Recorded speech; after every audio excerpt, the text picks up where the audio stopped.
Assalamu alaikum wa rahmatullahi wa barakatuh. Bismillahir Rahmanir Rahim. Rabbi shrah li sadri wa yassir li amri wahlul 'uqdatam min lisani yafqahu qawli.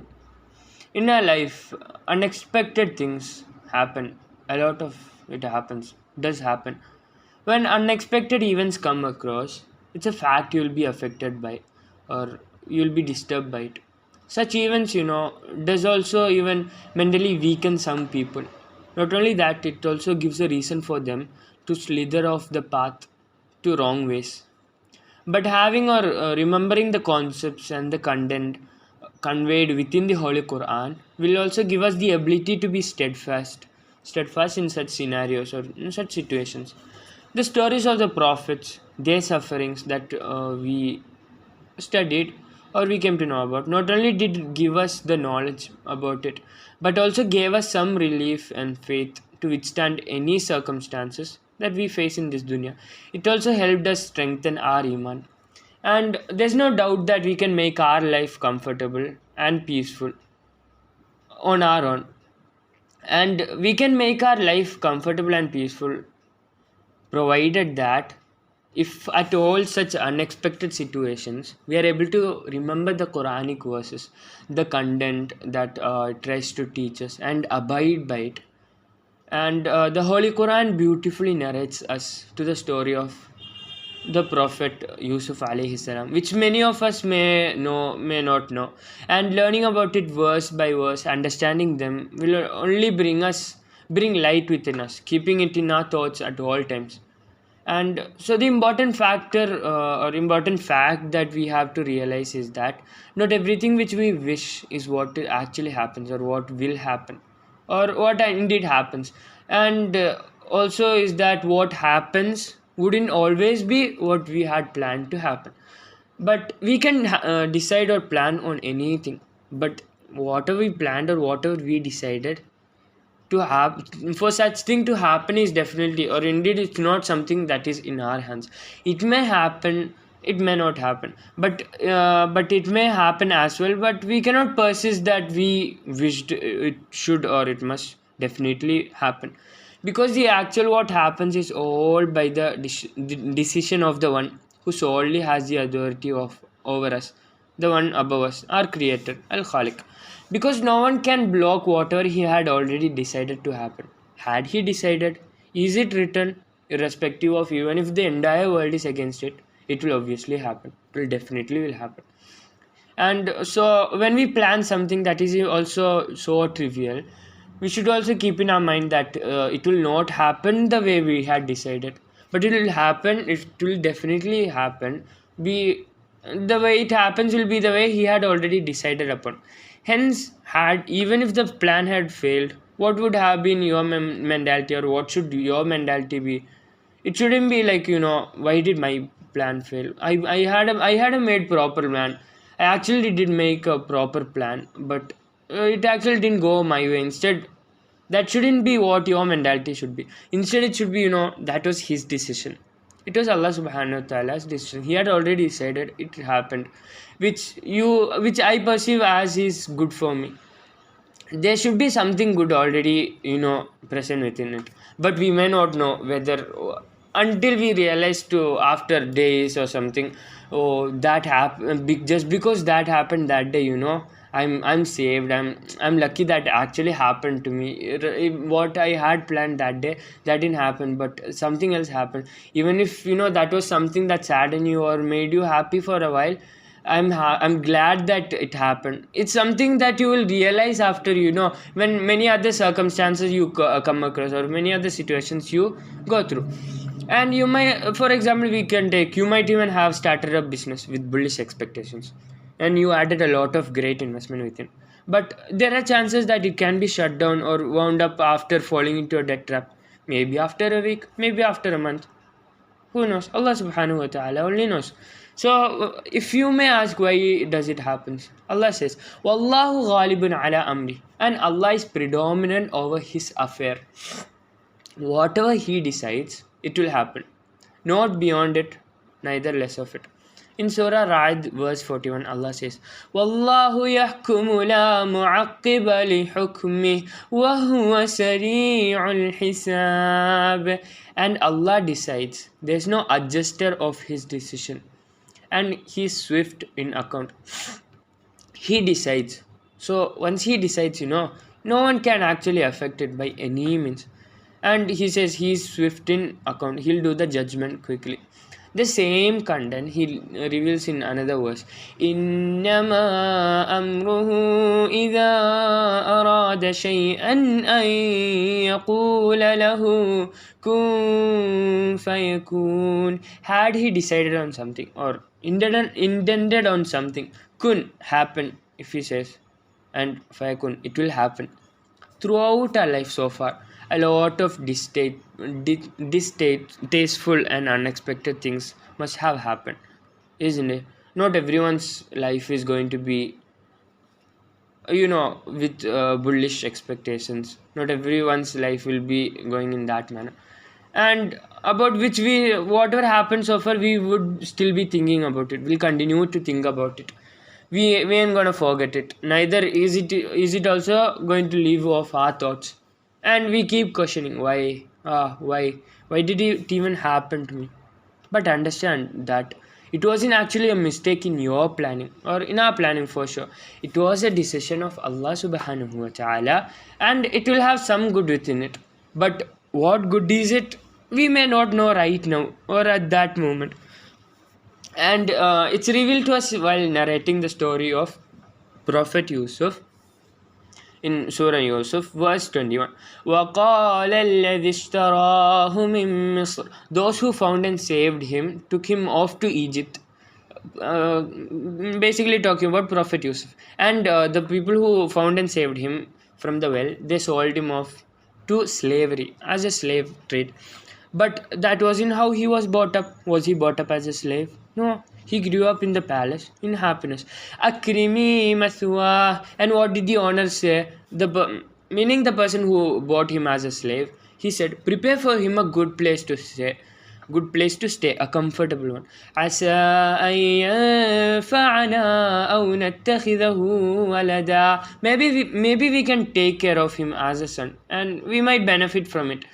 وَكَذَلِكَ مَكَّنَّا لِيُوسُفَ. Allah subhanahu wa ta'ala says that it's a comfort that he had established for the Prophet. Meaning that he was thrown to the well by his own brothers, betrayed by his own brothers. And the travelers found him from that well. They took him, they saved him. But he was sold as a slave. But he wasn't brought up as a slave. He grew up in the palace with happiness. And he got a good place to stay as well. So Allah says that it's a comfort that He had established for the Prophet. And He planned a good stay for living, to live off in a palace for the boy who was thrown to the well by his own brothers, betrayed, and the founders who sold him off as a slave. Then only He says, Wallahu ghalibun ala amri. Had He decided on anything, nothing can act as an obstruction to the same. And when Prophet Yusuf alayhi salam goes to his father, Prophet Yaqub, narrating the dream he had seen about the stars and the sun and all prostrating to him, the advice that the father is giving his son is, قَالَ يَا بُنَيَّ. He replied, Ya bunayya, oh my dear son, لا تقصص رؤياك على إخوتك فيكيدوا لك كيدا. لا تقصص رؤياك على إخوتك. Do not relate your vision to your brothers. فَيَكِيدُ لَكَ كَيْدًا. Or they will devise a plot against you. You will be endangered. It's all what he tried to, tell his son. It's what he had provided that his brothers knew of it. Meaning what? If Prophet Yusuf had told his other elder brothers about the dream he had seen, they're going to, devise a plot against him. So even if he had given the advice not to tell Prophet, not to tell the brothers of Prophet Yusuf, or not to tell the other sons of Prophet Yaqub, what was he wishing? He wished that nothing wrong happened. But did anything happen? Yes, indeed it happened. Still it happened. Even after being advised not inform, even after not informing also, still happened. They devised to kill him. But Allah subhanahu wa ta'ala's plan was what? His plan wasn't to kill Prophet Yusuf, but indeed, what was it? To save him in a different manner. So amongst themselves itself, they came up with an opinion. First, they thought they devised a plan to kill him, but within themselves, an opinion came up. Rather drop him down the well. It's better than killing him and leaving him. And later, when the travelers who were walking past the well in thirst, they found him, they saved him before he lost the pulse. Whose plan was it? His brothers threw him, his brothers betrayed him and threw him in the well. And now the travelers saved him, and he's still alive. Whose plan was it? It was a plan of the one above. Whatever happened so far to us, it's something that we hadn't planned. It's something we should realize that it is his decisions indeed. And we also know about what happened between Prophet Yusuf and wife of Aziz, Zuleikha. And later what happens to prove that Yusuf alayhi salam was actually lured and wrongfully accused. There was indeed a witness there who, to prove him, he asked Yusuf alayhi salam, from where did that shirt tear? And it was known that it tore from back. Then it definitely means that it's the opposite, that the wife of Aziz was the one who tried to lure him. She tried to charm him. And when we carefully study every situation, we get to know about the miracles of his decisions of every scenarios or across every scenarios. And it was his sole decision of Prophet Yusuf being sold as a slave, but being brought up with a better living. Not only that, whatever happens to us is all but his decisions. And so isn't like our prediction, it's not like our predictions actually go wrong, because it's all known to him rather than us, isn't it? I mean, if we know something, then only we can make a prediction itself. And let's take an example of a doctor. A doctor, keep it as a surgeon. He carefully does a surgery using all he could from the tools that he has, the knowledge he had obtained, whatever he had studied, whatever he had learned across his medical college. But despite the efforts, there are patients who pass away. Does he sense it as like, it's a mistake that happened because of him, or or are we supposed to think that it's a mistake happened by the faculties? But for the doctor who operated, should he even come up, gather up feelings, oh, I did a mistake while doing surgery, despite everything he knew, everything he tried out, what he studied? If the patient still pass away, what should he be feeling? Definitely not. He'd feel that, he tried his best to save the patient. He did no wrong. And nothing that's, if he has done nothing that is medically wrong, and if he had followed all the rules to be part of it, there nothing to regret about, isn't it? Now, Prophet Yusuf's elder brothers had ditched him, betrayed him, threw him in the well. So Prophet Yaqub lost his son also. And with fake tears, the other sons who threw him or betrayed and threw him in the well, they are coming home late. Coming home late for what purpose? To prove that they had tried searching for Prophet Yusuf, they couldn't find. And to confirm, that the Prophet Yaqub had indeed lost his son. And it says Isha Ayyabkun. At that scenario, Isha Ayyabkun means talking about them coming late and stuff. And at that scenario, we get to know about how Prophet Yaqub tackled that situation of losing his son, and his brothers actually lying to him. And it's something that we have to learn, and about how he had tackled it and how he dealt it. It's also something that is revealed to us in the Quran. فَصَبَرٌ جَمِيلٌ. The verse is قال بل سولت لكم أنفسكم أمرا فصبر جميل والله المستعان على ما تصفون. قال, he responded, بل سولت لكم أنفسكم أمرا. No, your souls must have tempted you to do something evil. فصبر, so I can only endure with فصبر جميل. What? Beautiful patience. Wallahu al-musta'anu ala ma tasifun. It is Allah's help that I seek to bear your claims. What is fasabrun jamil? If you check the English translation, it's beautiful patience. And when you talk about what it is, scholars say that it's like a total opposite behavior of no, there are people, when hardships or trials come across them, if it is something they don't face it with patience, or with enough faith, iman. If they are not strong enough, what will happen? They'll call up to other people, they'll keep vending, they'll be like, this happened to me, that happened to me, they'll be in tears. Instead, person who is having beautiful patience is like a person who does not have any complaints. He keeps all the pain within himself, and instead seeks his Lord's help, his Creator's help, and lives the life like, as if no, not even a disaster had even came across him. Wallahu al-musta'anu ala ma tasifun. It is Allah's help that I seek to bear your claims. It's what Prophet Yaqub tells his sons, realizing that they were actually lying to him, that he indeed lost his son. So seek his protection, seek his help, Allah subhanahu wa ta'ala's help. You can tell all your complaints to the one who created you, to Allah subhanahu wa ta'ala, of any sort. He's not going to think anything about you. قَالَ إِنَّمَا أَشْكُو بَثِّي وَحُزْنِي إِلَى اللَّهِ وَأَعْلَمُ مِنَ اللَّهِ مَا لَا تَعْلَمُونَ. He replied, meaning Prophet Yaqub replied, I complain of my anguish and sorrow only to Allah, and I know from Allah what you do not know.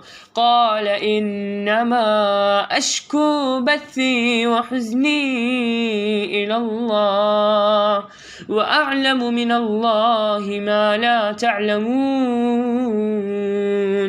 So Yaqub alayhi salam over here tells what? He complains his anguish and sorrows only to Allah. He tells all his sadness to his Lord. Beautifully he accepts the pain, but he doesn't complain. But he indeed tells his pain to his Lord. So whatever happens, there's no remedy but talking to him, the one above, your Creator. And another thing is, whatever happens, we cannot also say that our prediction indeed went wrong. Because Wallahu ghalibun ala amri. He says whatever he decided, nothing can go above it, isn't it? That verse he ends by saying, no one thinks about what he has decided for him beyond this. When something wrong happens, if you predicted something to happen, or if you had a different thought and it does not happen, you only think about that situation which happened at that moment. You do not think about what is going to happen after that. And Allah says that no one thinks about what Allah subhanahu wa ta'ala has decided for him after this or beyond this. Let's just take the example of Salama radiallahu anha. And when she lost her husband, you know who her next husband was? It was our beloved Prophet Muhammad sallallahu alaihi wasallam. And upon marrying him, what did she become? She became our mother, the mother of believers.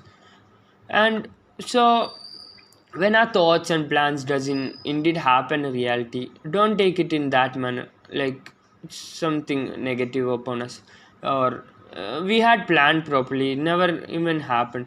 When a war happens in a land and the town is fully destroyed, what's even worse from that? Allah subhanahu wa ta'ala says, وَعَسَىٰ أَن تَكْرَهُوا شَيْئًا وَهُوَ خَيْرٌ لَكُمْ وَعَسَىٰ أَن تُحِبُّوا شَيْئًا وَهُوَ شَرٌّ لَكُمْ. وَعَسَىٰ أَن تَكْرَهُوا شَيْئًا وَهُوَ خَيْرٌ لَكُمْ. It could be that you dislike something when it is good for you. وَعَسَىٰ أَن تُحِبُّوا شَيْئًا وَهُوَ شَرٌّ لَكُمْ. And it could be that you like something when it is bad for you. That is something Allah subhanahu wa ta'ala says. Wallahu ya'lamu wa antum la ta'lamun. Allah knows and you do not know.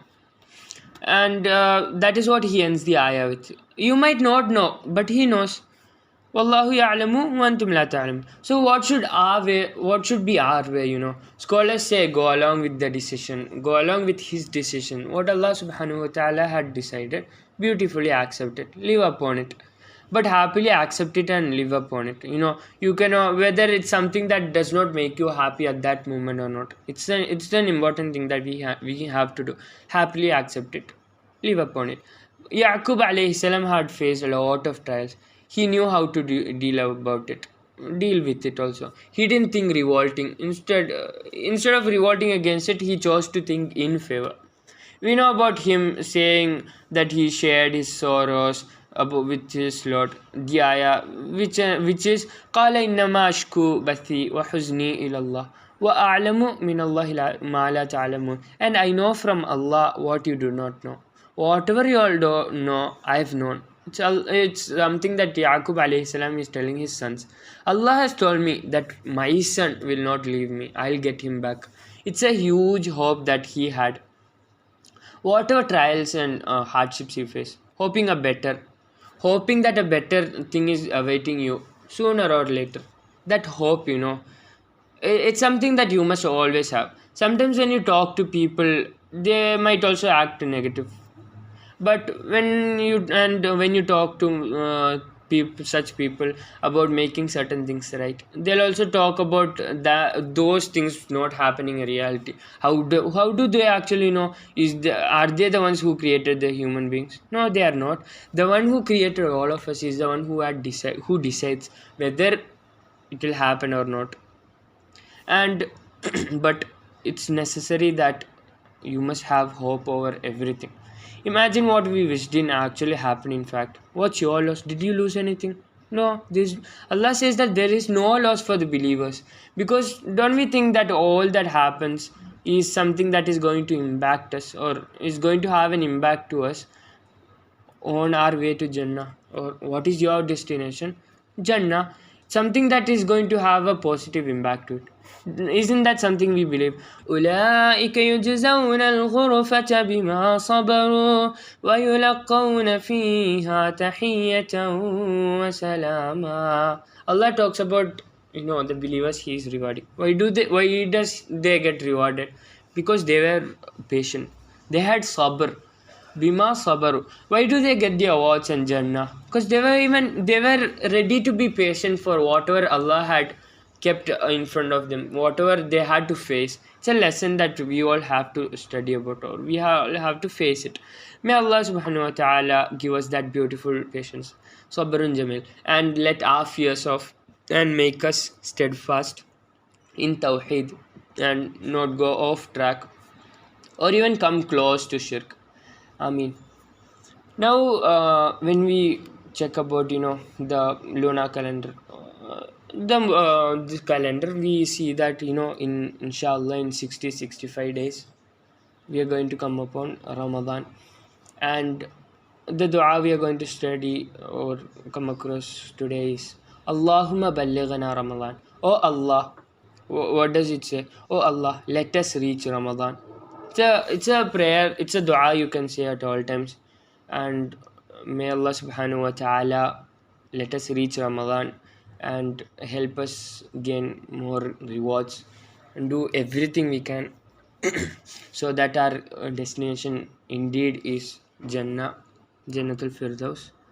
Ma'asalama.